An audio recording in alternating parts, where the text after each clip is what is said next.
Hello everyone, welcome to today's session. I'm excited to introduce you to Mega Goal 2.2. Today we'll be exploring Unit 9, Laugh Out Loud Reading. We'll look at some fun and engaging ways to improve reading skills, and I'll give you an overview of what's coming up in this unit. Let's get started and have some fun learning together. All right, on this slide, we're focusing on the lesson objectives. First, we want to find the meaning of the new words, which is essential for understanding the topic. Then, we will read carefully to grasp the details. After that, we'll answer questions to check our comprehension, especially the true or false questions about the passage. We'll also discuss the main ideas to deepen our understanding.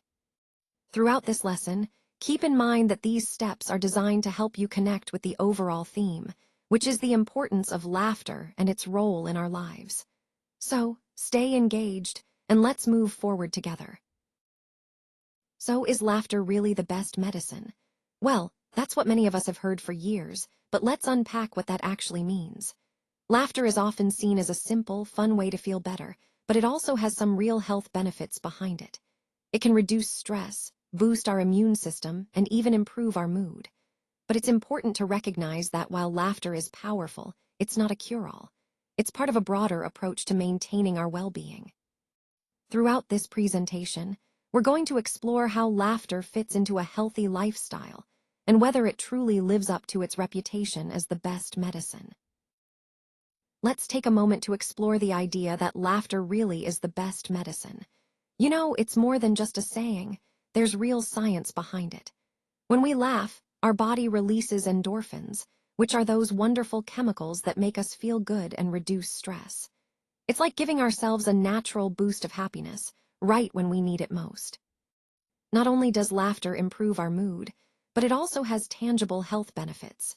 For example, it can strengthen our immune system by increasing the production of antibodies and activating immune cells. So, a good laugh can actually help us fight off illness more effectively. It's a simple, enjoyable way to boost our overall health. Another key point is that laughter can act as a social connector. When we laugh with others, it builds bonds and creates a sense of community. This social aspect is incredibly important because strong social connections are linked to longer, healthier lives. It's like laughter is a bridge that brings us closer to others, reinforcing our support networks. Moreover, laughter can serve as a powerful coping mechanism. During stressful situations, a sense of humor and laughter can help us gain perspective and reduce feelings of anxiety. It's a reminder that sometimes, humor is the best way to navigate difficult times and find resilience. In the context of our overall well-being, incorporating laughter into our daily routines can be a simple yet effective strategy. Whether it's watching a funny movie, sharing jokes with friends, or just finding humor in everyday moments, these small actions can have a big impact on our mental and physical health. So, as we've seen, laughter isn't just about having fun. It's a vital part of maintaining our health and happiness. Embracing humor and joy can truly be one of the most effective ways to support our overall well-being. So, this slide asks us to think about which sentence best captures the main points of the article.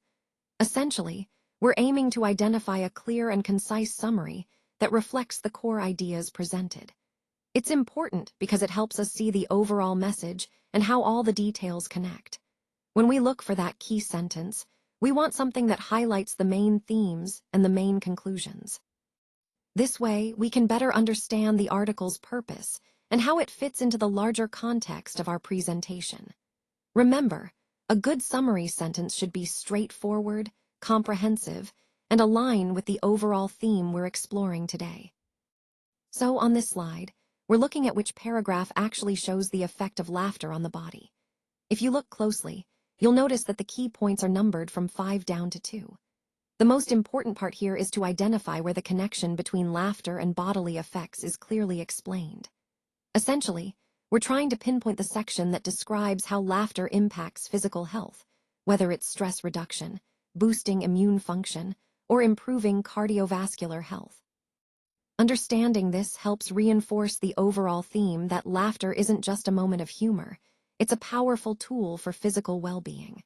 So, as you review the paragraphs, keep in mind which one makes that connection most explicitly. That's the paragraph that truly highlights the effect of laughter on the body. All right, let's take a closer look at this slide. We start with the numbers 5, 4, 3, 2. These are countdowns that build anticipation. Now, the key question here is, which paragraph shows the effect of laughter on the brain? As we analyze the content, pay attention to the sections that describe how laughter influences neural activity. Laughter isn't just a moment of joy.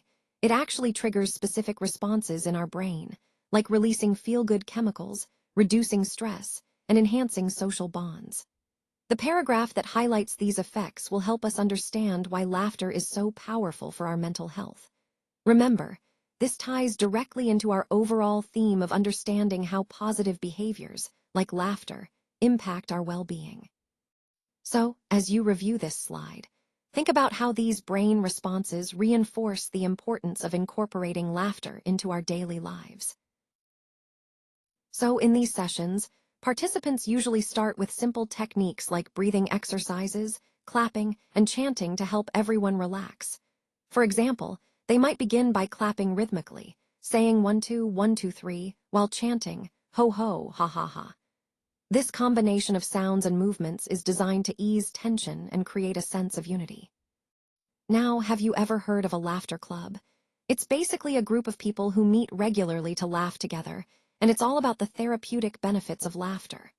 The idea is that laughter can improve your mood, reduce stress, and even boost your immune system. So, what do you think people do there? They come together with the intention of laughing, but it's not just about humor. It's a form of social connection and health improvement. This concept ties into our overall theme of exploring different ways people use simple, natural methods to promote well-being and mental health. That means to make the muscles longer. Find a word that describes this process. It's called stretching. When we stretch, we're effectively lengthening the muscles. This is a crucial part of improving flexibility and preventing injuries. By regularly stretching, we help our muscles stay healthy and adaptable. So, keep in mind, making muscles longer through stretching is a key component of overall fitness and wellness. That means to get better after an illness. Find a word that captures this idea. It's about the process of recovery, of regaining strength and health. When someone is sick, their body is fighting to heal itself. And that healing process is really important. It's what allows us to return to our normal lives. So, think about a word that describes this journey back to wellness. It ties into the overall theme of resilience and the human capacity to overcome challenges. Remember, recovery isn't just physical, it can also be mental and emotional. And understanding this concept helps us appreciate what it takes to truly heal.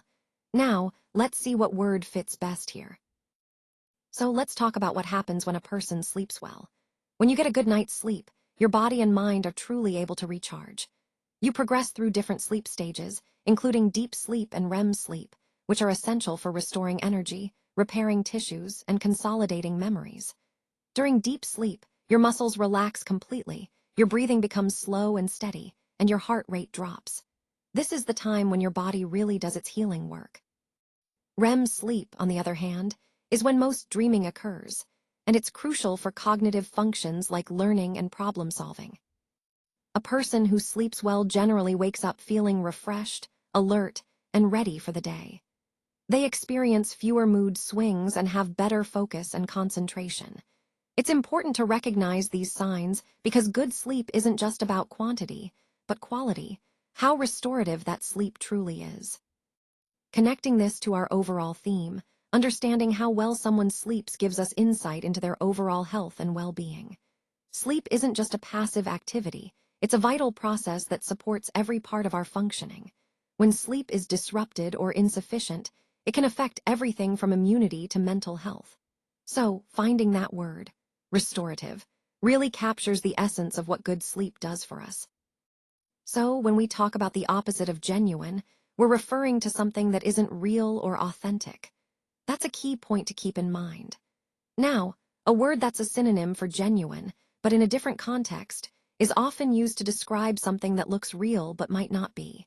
It's important to understand these nuances because they help us communicate more precisely.